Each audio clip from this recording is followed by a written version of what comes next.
All right, Mekone, turn 2. So I'm skipping turn 1. Turn 1 is usually pretty boring anyway. I generally don't blind expand, and actually don't have the correct turn 1. We ended up restarting this game. I forget why. Probably like somebody dropped out, or anyway. When you have a game this big, it's not uncommon for there to be some issues when you start out. So anyway, this is turn 2.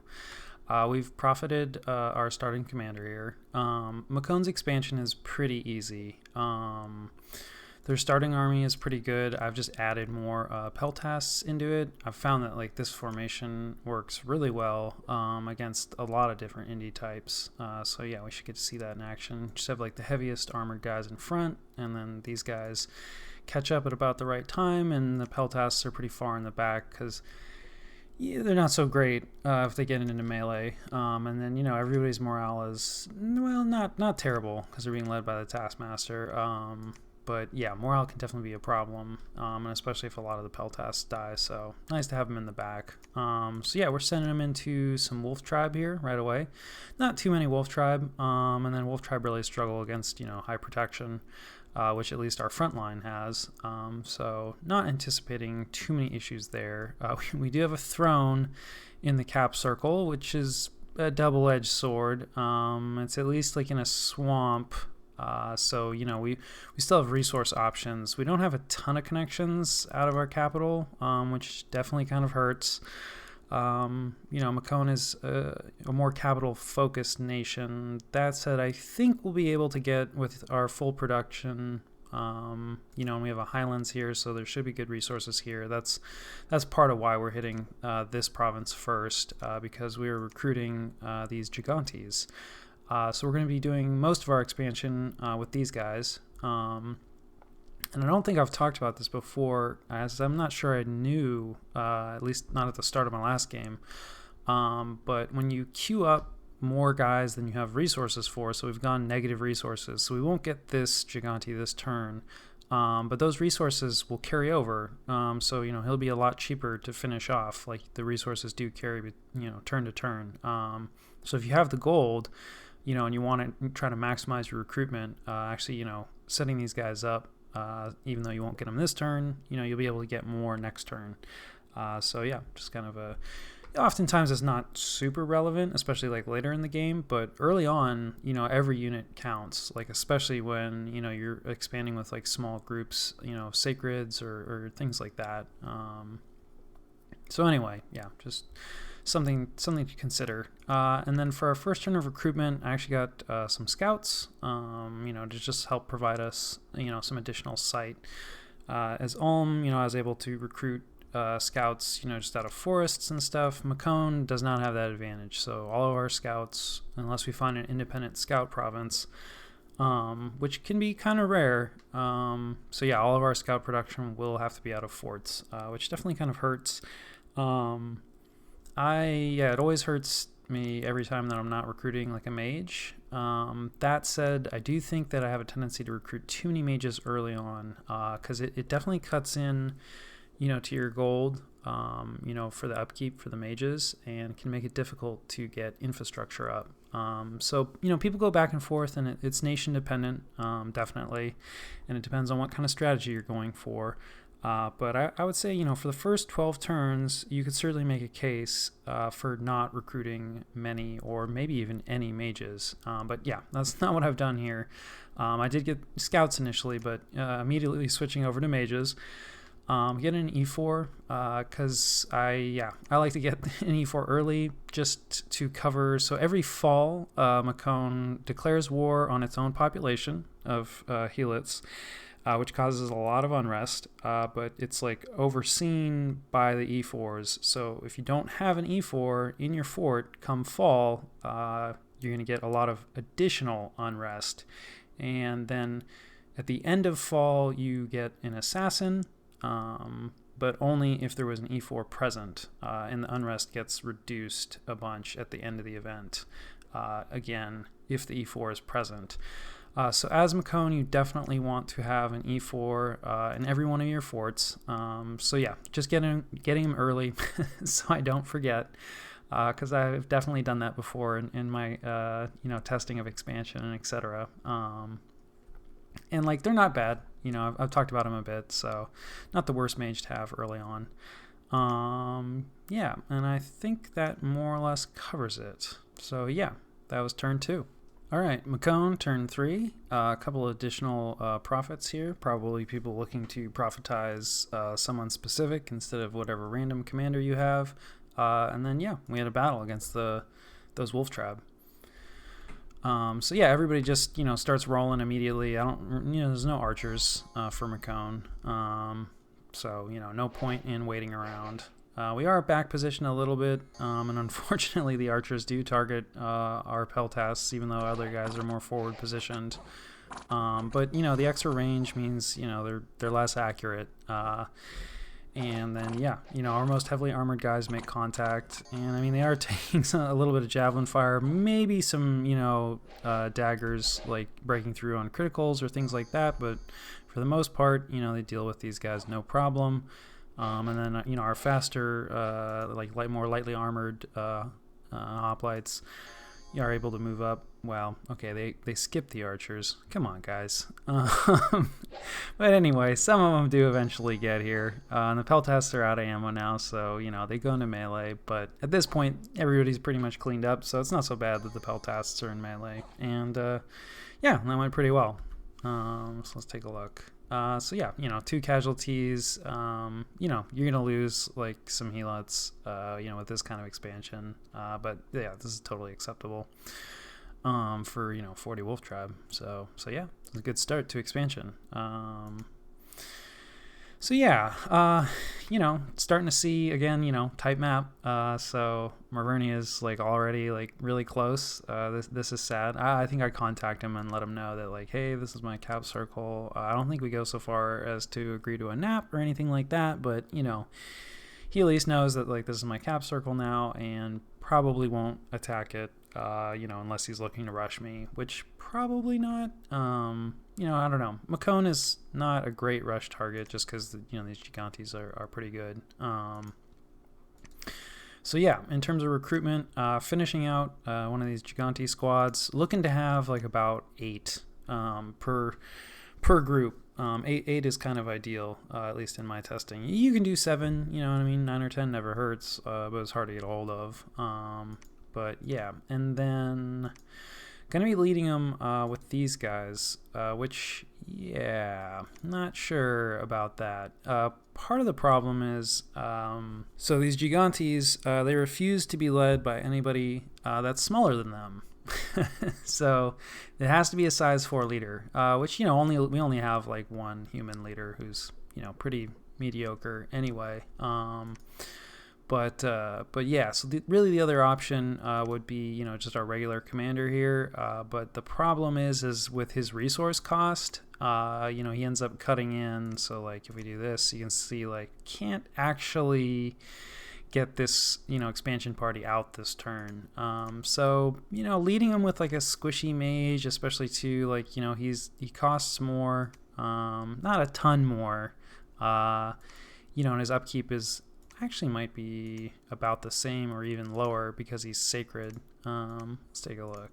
Yeah, so his upkeep is lower, so that's cool. So not the worst choice. Like we don't need him to bless or anything like that. Like he is a priest, and obviously like he's not going to be researching because he's going to be leading around an expansion party, and he's just in robes. But he is a giant, so he's less likely to get sniped by somebody random. But yeah, still a bit risky. So I don't love this part of this type of expansion, but it has worked pretty well in my testing. So yeah, that's what we're going with. And then yeah, I was starting to get a little research, being a little greedy, going for construction 2 right away. Mekone definitely like has really good thugs, and then of course our Titan is going to wake up around turn 12 and may need to gear her out depending on what the situation is. So, I mean, some early construction is not the worst thing. And then also we may have the option for owl quills, depending on, how much pressure we're under. And I think we have, some native air income. Not a ton, but some. And then, like, for instance, this guy could maybe start to search, and increase our air income. So yeah, definitely, like, some options. But yeah, maybe not the best thing for an early war. So we'll see how that goes. But yeah, for now, construction 2 is the plan. Not that we have a ton of research going on. And again, this guy will be headed out, to lead this expansion, so won't be contributing to research. So yeah, headed for this province next. Militia and archers should be no problem. Yeah, maybe should have hit this actually instead. I don't know. Hard to say. Definitely concerned about the possibility of a bump. I would actually say Mekone's starting army is one of the stronger ones. So a bump wouldn't necessarily be the worst thing. And this province is pretty easy as well. And it would just make for an easier path, right? So it's like we could take this and then we could come back and take this. Whereas this way, it's like, we take this, and then if we come up here and take this, then it's like we're probably going to be bumping into people and then have to backtrack. That said, like, with how my scout is moving, I'm sure I am pretty worried, right, about Marverny here, right? Like, I haven't actually seen anybody up here yet. So maybe thinking like, okay, well, maybe I have a little more time, to capture this. And this province does connect back down here, and, blocking Marverny, right? Because, like, this pass is, like, pretty much the only way, like, up into, like, this whole little area, which is now kind of looking like, okay, this is probably what I need to lock down. Because, for Marverny to show up right here, like, his cap is probably, like, pretty, well, yeah, it could be here. I don't know. It's probably pretty close. Not thrilled about the idea of, expanding right onto the ocean. Yeah, just, don't want to deal with the water nations. So yeah, definitely, like, could, send this party out and loop around. But yeah, like I said, definitely looking at this area and thinking like, okay, I might be able to block Marverny off, and nab a lot of this. So yeah, and then of course, like, yeah, there's a pretty good chance, like, I might run into somebody else, with this throne. It's like, it'd be great if I could complete this circuit, but it's kind of a long circuit, and yeah, then if they run into, if their expansion gets blocked by somebody else, then they're gonna have a long, slow trek back. Because I'm not going to be able to deal with this in all likelihood. This is not too bad if this is all that's here, but sometimes you don't get information for whatever reason about mages that are on top of thrones. So yeah, I'll need to ping, somebody off this to verify that, like, yes, it is actually this lame. And I think all of our thrones, let's take a look. Yeah, they're all level 2 thrones. So in my experience, usually it's only the level 1 thrones where there's absolutely no, like, mage support. So yeah, this is kind of suspect. So yeah, definitely wouldn't want to just slam my starting army into it. I mean, even without the mages, like 130 units is just, it's a good starting army, but we only have 61 guys. So anyway, yeah, that would be a downside of, like, trying to loop around like this. Although definitely this is a pretty nice province, for early age. Yeah, it's the best one we've seen so far, other than our capital. And then speaking of our capital, so there's already 12 unrest. So, Turmoil 3 is already causing some problems. I think last turn the capital income was, like, over 300 by just a bit.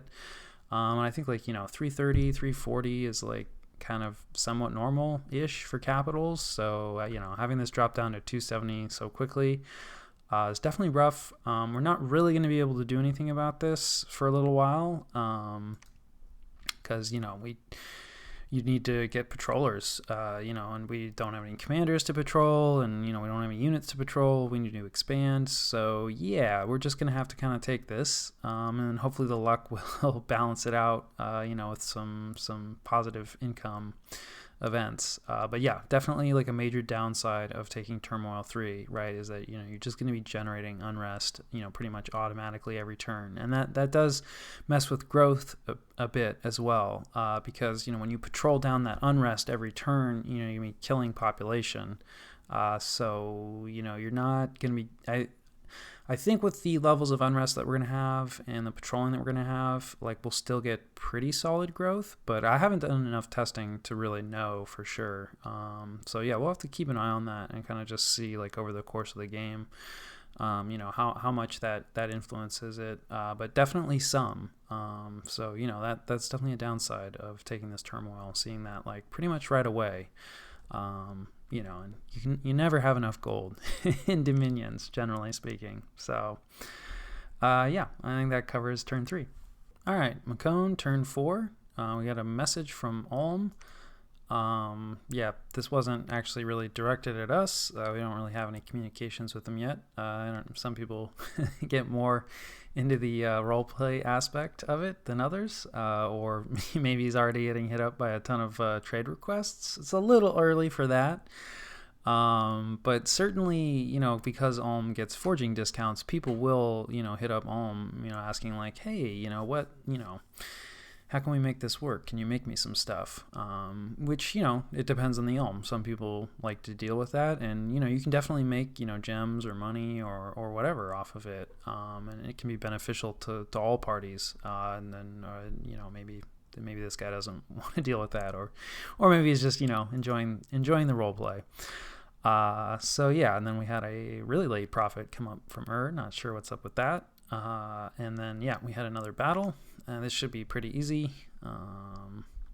Same starting army, same formation. I found you don't really need to change it too much. Yeah, these guys are pretty lame. So yeah, no problems. The archers always kind of hurt. The peltasts do tend to die just, because their protection is so low. So any kind of missile fire is not good for them. So yeah. We lose 3 peltasts, and that's also partially like why I bulk up the starting army with, more peltasts, because I find that, they're the easiest to get because they have low resource cost, and you don't have a lot of resources, right at the start. And then they're also they take the highest attrition generally, even having them all the way at the back there. So yeah, but anyway, 3 peltasts, totally fine. And then, yeah, no events or anything. So, yeah, the world is starting to take shape a little bit more. There's the advantage of, having more scouts. So we found Niflheim's capital out here. He's right on the coast. That's always kind of a freaky start for a land nation, I feel like. But, all the water nations are present, so they should be busy for a little while. So anyway, better him than us, though. And then farther to the north, there's Ulm. Which I was not thrilled to see, because Ulm is arguably, I don't want to say like a counter to Mekone, but, we do rely on, really high protection giants.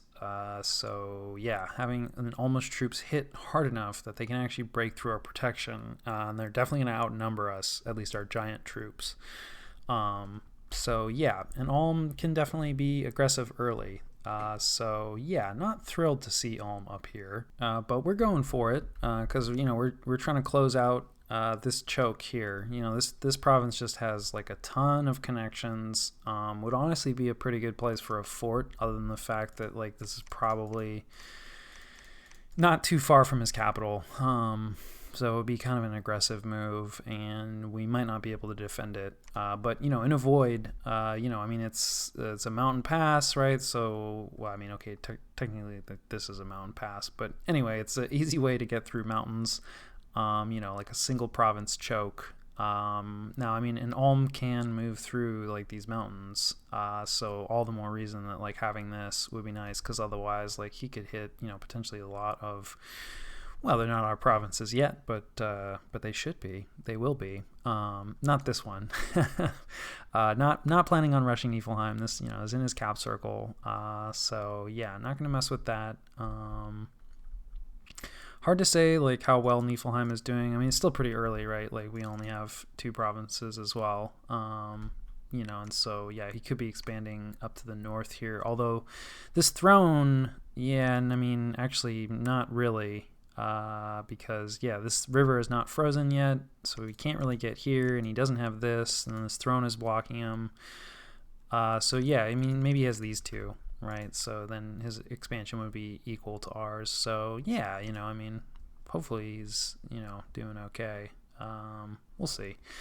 Maybe not the worst target, probably for Mekone. Not actually sure. Not sure how Mekone stacks up, with a lot of different nations, but certainly would be a better target for us than Ulm. I know that much at least. So yeah, we got some Bone Tribe in here, which is like mostly good news. We don't have native death access, and these guys provide death.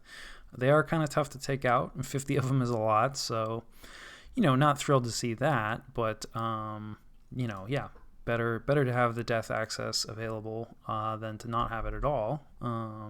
So hopefully, Maverne didn't choose to move up here for whatever reason. His capital is down here. So, I mean, he is also probably like trying to expand. I mean, we can see that he's expanded here. There's also some more Bone Tribe here, which is another option. So, like, he doesn't necessarily need to fling himself this far north to get. I don't think Maverne has death access either, so this would be a nice pickup for him. This is even more Bone Tribe, though, so that's not fantastic in terms of trying to take it out. And then, yeah, there's TNN down here. Yeah, never thrilled to see the elves show up. But at least, they're not our neighbor immediately yet. So, yeah, I have to keep an eye on that.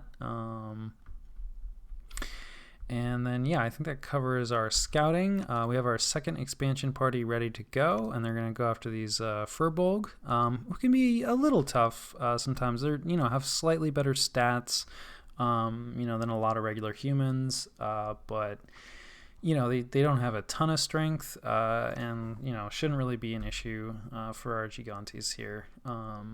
So yeah, I think we'll be able to take this without too much trouble. And there aren't too many of them. Really, I think the main worry for these kinds of expansion groups is going to be, getting the commander sniped. And certainly an argument could be made for providing a few bodyguards for him, like recruit a couple Peltas or something like that. I don't really do that. But yeah, maybe in the future would try to squeeze that in. It is tough because, running pretty close to maxing out like our, resources and recruitments, just getting these, expansion parties out on time. So yeah, may not have room for it. I don't know. Let's look. Yeah. We're completely out of gold here. But yeah, could be like squeezing out like one or two Peltasts, at least from a resource and recruitment standpoint. So that is definitely like a possible improvement. Going for another E4, not really. Oh yeah, no, actually I remember there is a plan here. Yeah, it is a little rough though, getting so many mages early. The unrest at least seems to have stabilized, at 12, which is not great, because we're down on the income, but at least it's not, just continuing to spike. Our PD does provide some, unrest reduction, just statically, so I guess it may be balanced out. I'm not actually sure. But anyway, yeah, the E4s, I really want an Earth 2. So one of the guides that I was reading had recommended that because Mekone's forts, cost more, so like if let's use this guy. He's not going to be able to build a fort here. Let's use this guy then. Yeah, so 750 for the Palisades, which really hurts. And so you can find forts with like Earth 2 is like a pretty good path to find like a lot of different forts. And that's not that crazy. In my last EA Ulm playthrough, like I wasn't even, I was just site searching with Earth and I found a fort. And in my playtesting, for Mekone, like working on expansion, I didn't always find a fort, but it was like 50-50. Like I just found a free fort, by kind of aggressively site searching with Earth 2 early. And as far as like the Earth 2 breakpoint goes, I didn't actually go and look up And the inspector, I just trusted the guide, and a little bit of testing. But that did seem, certainly 2 is a pretty good breakpoint to hit anyway for site searching. If you search with 2, you get a good amount of the sites, and apparently you get most of the Earth fort sites that way. But I didn't get an Earth 2 E4.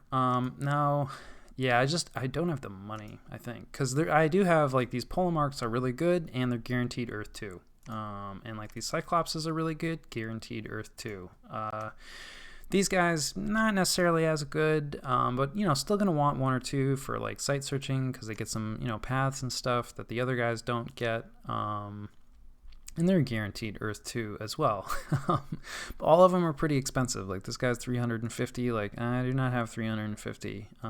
This guy's 330, and he's slow to recruit. Actually, the other guy's slow to recruit too. And that's kind of a little rough early on, like getting the slow to recruit guys, because you just kind of need commanders. So to like lose out on a turn. Not lose out, but you won't get a commander one of the turns. You gotta wait. This is a bit rough. And like, yeah, this guy especially, just like the resources are a problem too. Like he would eliminate a lot of recruitment of these Gigantes. So instead, I have chosen to gamble on E4s, who definitely can random Earth 2, but yeah, they can get other things as well, as demonstrated by the first E4. So yeah, I don't know. In retrospect, maybe would have again just like gotten like just a regular commander. Well, the resources are a problem. Honestly, more scouts would not be the worst thing. So it's like skip the E4, get a couple scouts. Man, you can see that the resources are just really tight. So maybe 1 scout, and then you lose out on some commander points, which always sucks, but and then next turn would hopefully have enough gold for I don't know, all the rest of these guys are slow to recruit. I don't know, trade-offs. But anyway, I'm gambling on E4s. And they're not the worst mages. Like, again, these split path guys, not great. But I will need like 1 per fort anyway. So eventually I'm not gonna have like a ton of forts as Mekone generally, but certainly more than 1.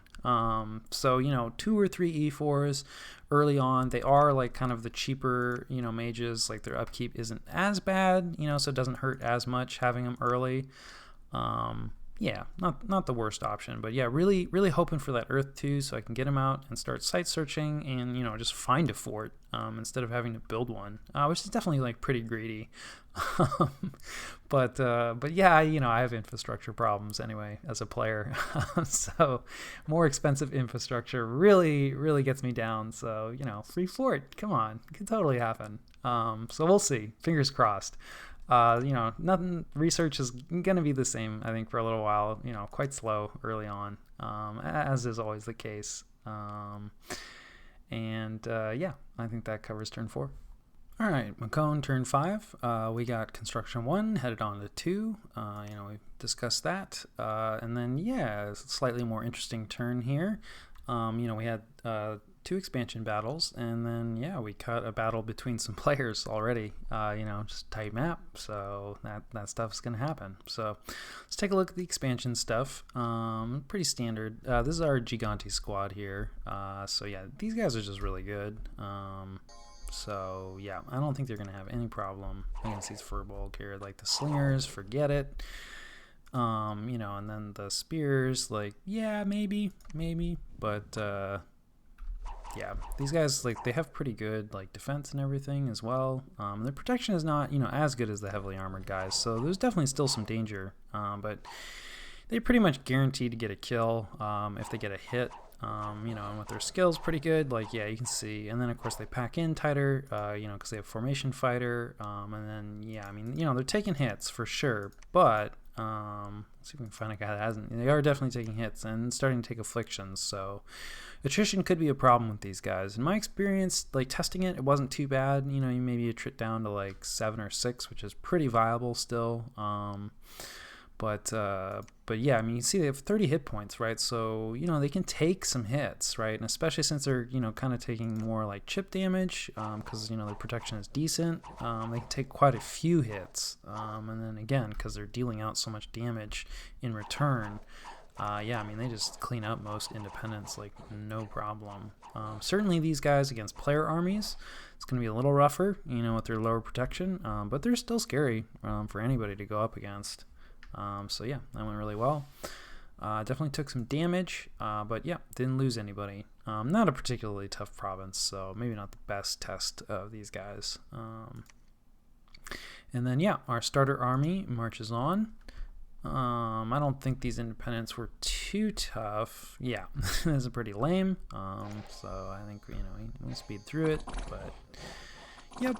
And this formation just works really well against, these at least certainly these kinds of independents. Again, we'll probably lose a couple Peltas to the archers, but we're Mekone, right? These helots, like we don't love them. It's fine.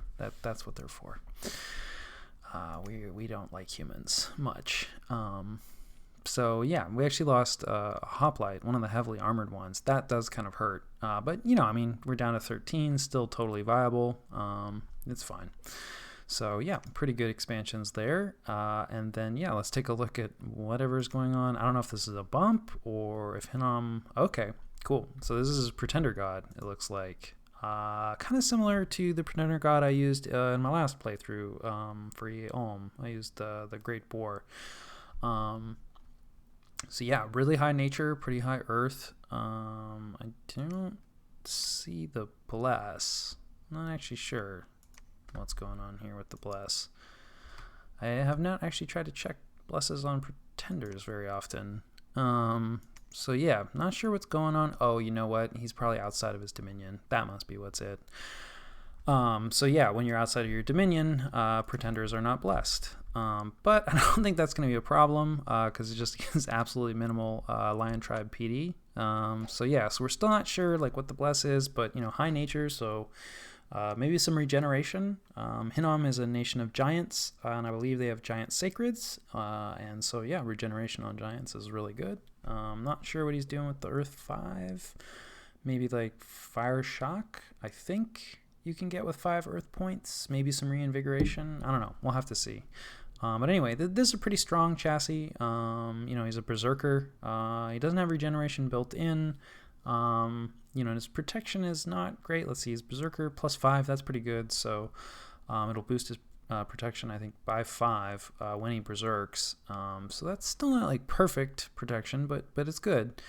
And then his defense skill will go down when he berserks, but he's got a lot of hit points, and then I believe he's a trampler and he's size 6. So anyway, yeah, this guy's scary early game for sure, but certainly not unkillable. For instance, like our Gigantes would be pretty good at turning this around because they're going to be able to get through that protection, no problem. Trampling would be a bit of an issue, definitely, especially because our guys pack in a little tight and they're only size 4, so they could definitely get trampled.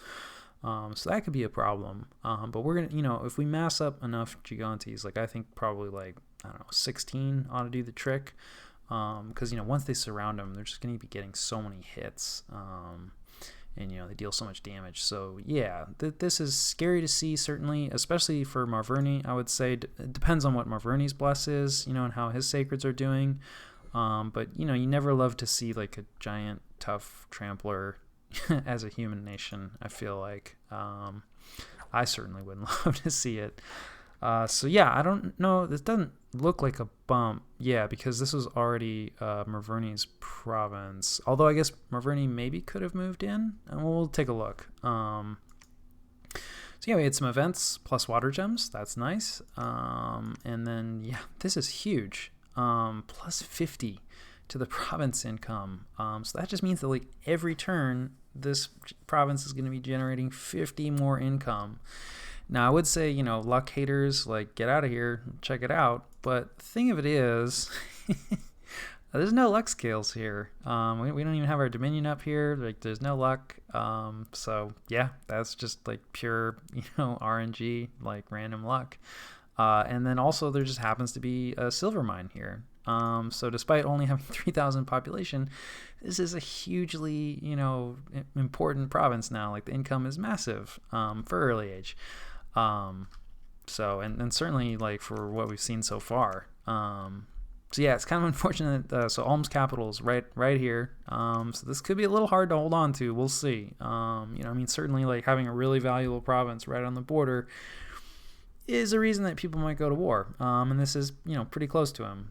So, would have preferred to have that event a little closer to home. But, you can't complain about plus 50 province income. So, yeah, it's really nice that we got that. So, yeah, we got our Earth random E4. We're sending them out right away, actually to this border province, probably to search for a fort, which... Yeah, it certainly would be nice to lock this province down, because, again, it's a choke point, but you kind of actually don't want forts as Mekone on, like, your really high-income provinces. So, yeah, pluses and minuses, because the forts generate, unrest, so, it's going to knock, like, yeah, the unrest actually did not stabilize at 12, it's up to 20 this turn, so income on the capital is continuing to go down. Now, we're going to see some of that, like, yeah, there's just some unrest here, no unrest here, interestingly. Yeah, our turmoil has not showed up yet. And we don't have turmoil here yet either, so not sure. This is probably just anytime you capture a province, it's going to generate a little unrest. But anyway, we are going to see some unrest getting generated from our turmoil scales, as the game moves on. But anyway, and our forts, we have unrest events. So yeah. But getting a free fort here would be really nice. So I guess I'm thinking that the having a free fort here early on to help prevent Ulm from coming in and attacking us is worth the trade-off. So anyway, yeah, definitely glad to see him and getting him out to site search immediately. Yeah, heading back with this army against these wolf tribe shouldn't have any problems. There's certainly an argument to be made for going after this province, by moving back, probably giving this up to Ulm. And we could maybe like loop around, something like this, or maybe if we want to be really greedy, like try to pick up this farm as well. But like, we're really far away from our capital at that point. And that would definitely piss Ulm off. It certainly would piss me off. And it just, I'm not in his cap circle at least, but I'd feel pretty hemmed in and be like, okay, yeah, maybe it's time to attack Mekone. And the starting army is really good, but 40 barbarians is a little scary. Barbarians are definitely good enough, to get through the protection on these hoplites. And this is our first scouting report, so there could be significantly more than 40 barbarians here. And like, even if we win, if the army is greatly reduced, yeah, Ulm might see that, and it would just put us in an awkward position. So yeah, going for the safer expand down here, and also kind of thinking that like, okay, this is starting to look like a pretty good like protected area, that we should be able to hold on to without too much difficulty. And like room, out here. So yeah, it looks like there's a lot of room here. And in that vein, moving our other expansion party up against these like 20 wolf tribe should be no problem. Also would like to lock down access to some of these bone tribe again, for the death access. There is some down here, but yeah, this is actually in Marverni's cap circle, so that would be a pretty aggressive move. And also like 50 bone tribe, that's a little freaky. They could certainly wrap and kill like our really squishy commander. Now, Marverni, they could be in trouble because, this bull, if they don't have any answer, this bull could come and just sit, on their capital. And that might be game, because they probably don't have any other infrastructure. It's really early. And, if they can't do any recruitment anymore, as long as, like, Hinnom has something to, like, follow up with to actually break down the walls, and Marverni doesn't have any research to like summon in any magic troops, and it's pretty early to like really have much of anything in the way of research.